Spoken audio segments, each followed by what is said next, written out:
Unraveling the phrase, chiming in, a simple guide.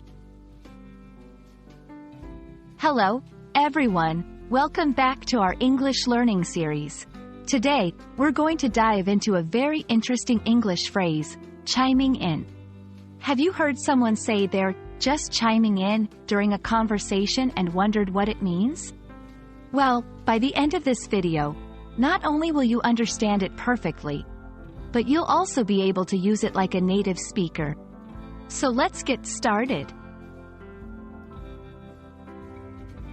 Chiming in is a phrase that originated from the sound that bells make when they chime.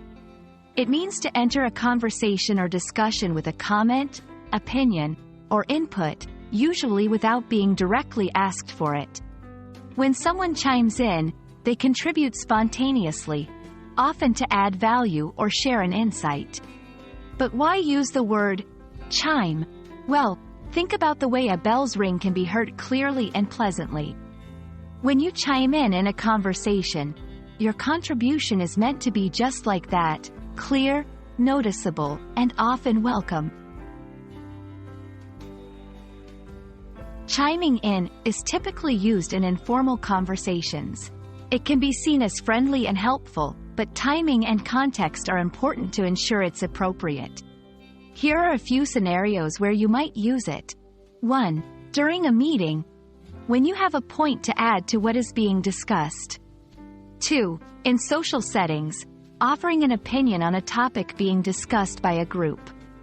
3. Online discussions, contributing to a thread or chat, sometimes to provide expertise or clarification. It's important to remember that chiming in should be done considerately, so it does not interrupt or undermine others.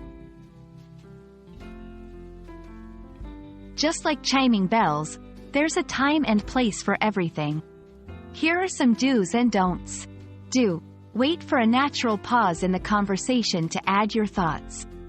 Don't. Overpower others or interrupt them mid-sentence. Do. Contribute something meaningful or relevant. Don't. Chime in just to hear yourself talk or take the conversation off track. Understanding when and how to chime in can help you engage better in English conversations. And there you have it. Next time you're in a conversation and have something to add, don't hesitate to chime in. Just remember to do it at the right moment and in a respectful way. We hope you found this video helpful. If you did, please give us a thumbs up and chime in down in the comments with your thoughts. Until next time, keep practicing, and we'll see you soon. Goodbye.